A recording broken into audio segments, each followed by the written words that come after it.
मस्जिद नबवी के बारे में कुछ ऐसी जानकारी जो एक मुसलमान होने के नाते आपको पता होनी चाहिए। मस्जिद नबवी 8,200 स्क्वायर मीटर में बनी हुई है और मस्जिद नबवी दुनिया की सबसे अजीम मस्जिदों में से एक है।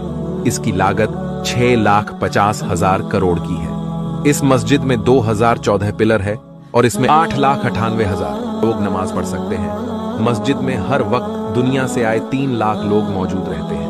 यहाँ पानी पीने के लिए 20 लाख डिस्पोजर ग्लास का इस्तेमाल होता है। मस्जिद की सफाई के लिए 1800 कर्मचारी तैनात हैं जो 3 शिफ्ट में 24 घंटे काम करते हैं। तकरीबन 50,000 CCTV कैमरे लगे हुए हैं। इसके अलावा इसमें 1 लाख टॉयलेट है। अगर बात करें पार्किंग की तो पार्किंग में 2 लाख गाड़ी एक वक्त में खड़ी हो सकती है जो जमीन में 3 मंजिल तक खड़ी हो सकती है। यहाँ दुनिया के सबसे बड़े छाते लगे हैं जो धूप में खुद खुलते हैं और बंद हो जाते हैं।